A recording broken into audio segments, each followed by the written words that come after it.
This afternoon, we're going to be focused on, as Lee said, a couple different sessions. My session that I'm moderating is really focused on asset-based economic development. We have two great speakers talking about some of the key areas of developing the assets that you have in your communities. One being talent, and the other is the product, which is the community itself.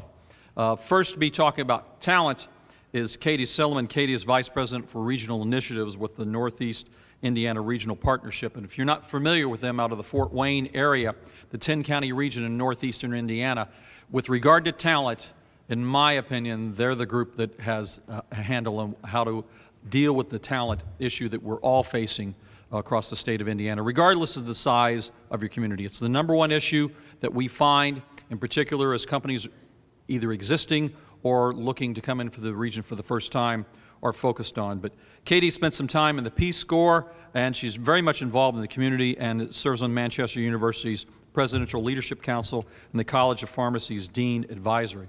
And then the second speaker, we're talking about building the product of the community, is Bill Dorey from Greencastle in Putnam County. Bill must be doing something right. He has been in this current position since 1995 and gone through several administrations. But Bill's organization, like a lot of local economic development organizations, is public-private partnership. They have 27 community members on the board. He also, in many cases, serves as the unofficial staff for the Redevelopment Commission. So what you find in smaller communities is that the economic development staff actually serves in other capacities. He also serves as a resource for the Putnam County Redevelopment Commission. He has a master's in planning from the University of Illinois, Champaign-Urbana. At the end of this session, we'll take questions, but we really want it kind of be interactive, and we hope to, as well, at the session, be able to post these presentations online so that you'll be able to have that information. So, Katie, please. Thanks, Greg. Good afternoon. It's right after lunch. It's always the best time to go. I really appreciate the opportunity to be here, and I do want this to be interactive. I've been with the partnership now for 8 years. We've had the opportunity to work with amazing people, Mark Wickersham being one of them.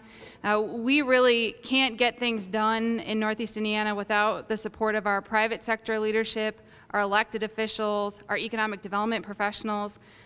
If we are not all on the same page, we are not able to be effective. So I'm up here representing a large team of people that have come together and chosen to do things differently in Northeast Indiana. So just to give you a little bit of background about the organization that I represent, we cover 10 counties in Northeast Indiana, and we were really started in 2006 with the charge to go forth and do business attraction. So go forth, find site selection consultants, build relationships with site selection consultants, as well as corporate decision makers across the country.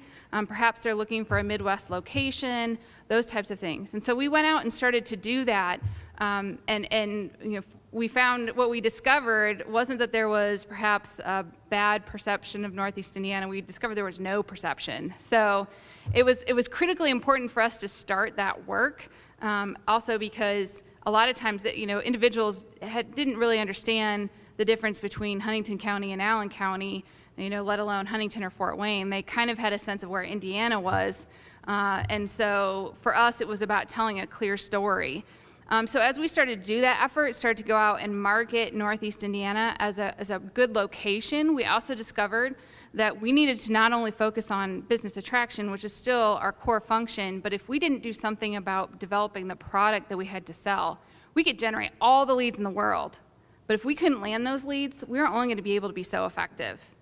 And so that's really where our efforts, where I head up if you look at this pie chart, I really focus on that product and collaboration component. And as you see, one of the, particularly since this group of individuals, leaders today is focused on that elected official, we have a mayors and commissioners caucus that has started a couple of years ago, and it is really one of the most dynamic groups that we work with. That brings together mayors and county commissioners from all across 10 counties. They meet on a monthly basis, and they really look for commonalities, areas where we can agree and focus our efforts. And one of their first efforts was to adopt our big goal around education.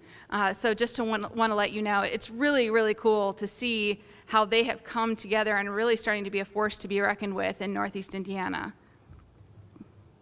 So just to give you a perspective on that whole product development collaboration component, so the partnership is the overall organization, and underneath that product development and collaboration component, we have a visioning effort, which is called Vision 2020, and then our Big Goal Collaborative, which is specifically focused on talent development. So today, just briefly, what I'm hoping to touch on, and I want to make sure that we do have time for questions and answers, so I will try not to go too fast. But I really want to just share with you how we've come to understand that talent is so critically important for communities, particularly focusing on economic growth. Also, that there is actually a connection between how we've been able to differentiate ourselves as a region focused on our talent development strategies. And then lastly, just to give you a couple, it's so different in each community, but just to give you a couple of actual examples about how we're trying to improve the talent in Northeast Indiana. So first of all, what we knew is that we had to come together around what is that kind of big, hairy, audacious goal that we were going to tackle for our BHAG for talent development. And for us, it was the big goal. And that came because the Lumina Foundation out of Indianapolis had stated that by 2025, more than 60% of all jobs will require some form of education beyond high school. 60%. Right now in Northeast Indiana, we're at about 37%. So we've got a pretty hefty gap to close. And we knew that if we didn't close it, if we don't make sure that our workforce is prepared for those jobs are going to go somewhere else. And so we really adopted the goal that by 60%, we want, by 2025, we want 60% of all working age adults to have some form of education beyond high school. That is not a 4-year degree for all strategy. That's just some form of education. That's an apprenticeship, that's a certificate, that's a 2-year degree or a 4-year degree. And I think this is probably fairly true across Indiana, that some of our best jobs are those that are where there's going to be the most potential for growth over the next several decades, are those that fall within that certificate area. But it's just saying that no longer can you graduate from high school and have a high school diploma and get a good job and remain relevant in the workforce. So we really decided, first and foremost, before we figured out what strategies we were going to tackle, that is the benchmark. That's where we're striving towards. I think this is another interesting thing, which is also probably relevant for many of your communities with a heavy focus on manufacturing. This came out in 2011. 67% of manufacturers, and they were talking to executives with manufacturing firms, over 1,100 of them from across the country. 67% of manufacturers have a moderate to severe shortage of available qualified workers. Moreover, 56% anticipate the shortage to increase in the next 3 to 5 years. So, that at the end of the day, simply put, talent availability is quickly becoming the top factor for business decision making in terms of location. So if we don't come together as a community to do something about it, no longer can we just say, well, the schools are going to take care of it. No longer can we say, well, the businesses are just going to train their employees, so they'll find some people, put them in the jobs. We have to come together to effectively find ways to ensure that our workforce is ready, so that as our economic development professionals go out there and find those companies that we want to bring to our regions, we can comfortably say, yeah, not a problem. We can make sure you've got workers for those jobs. And I think, well, what we have identified is that how can we come together and all play a part? What is the role of government? What is the role of the private sector? What is the role of economic development? And that's what that's what we have developed some effective strategies and have figured out. It's interesting to see how the strategies are taking place in each of the different counties and then regionally as a whole. So put that aside for a minute in terms of how does this connect to economic development? I mean, what is it? I've kind of told you about the whole aspect of the fact that it is a a part of a decision-making process in terms of whether or not talent availability it will be there for that company. The other component is how do you use it? So not only is it that it's a factor for a business, but then how does a community use what they're doing, how they're coming together to sell the community? Because that's as equally important. So I just wanted to put that out there. So from a perspective of our marketing department going out and talking to site selection consultants from across the country, you know, traditional selling points, and it's the thing I think all of our communities, and we're all guilty of it. I mean, we do it in Northeast Indiana. I mean, we say we're close proximity to major markets. We've got a low cost of doing business, Midwestern values. I'm assuming that every single person in the room, if you've had a conversation with somebody considering a business location, they've used those factors. And those are very valid, and they're very relevant, but that gets you in the door. That doesn't help land the deal. And so for us, the challenge was, how do you differentiate yourself and your community from other communities that are saying the same things and that's very true. It's very accurate of a lot of our communities across Indiana. So for us, we have found that as we started doing these product development, this talent development effort, because we knew we needed to make sure we could fill the jobs. But then we started realizing that once we were able to kind of talk to site selection consultants about what we're actually doing to confront these challenges, they said, wow, that's really refreshing. So you're telling me that you're willing to share with me what are your biggest challenges, and then what you're doing as a community to solve those challenges. That's not a conversation we usually have. So I think sometimes it's challenging as communities. We feel like, oh, I don't want to talk about this, or I don't want to talk about that because I don't want to lay out all the weaknesses. But I think sometimes for them, it's refreshing that we're willing to be transparent, but then that we're also willing to come together as a community and do something about it.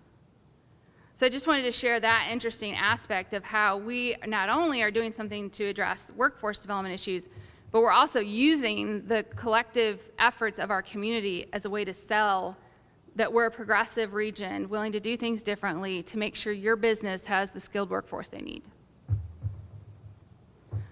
So for us, just to round out here, we know that it's really tough when you've got people you got private sector, they've got their issues, you know, business owners are looking to make a profit, they want to make sure that they're responsible to their shareholders, that's what's driving them. You've got elected officials that are wanting to make sure that, you know, public safety is taken care of, those issues, the constituents, when they call you and say, these are the problems you need to take care of. I mean, we're all coming from very different perspectives, and what the problems we're facing with on a daily basis are very different.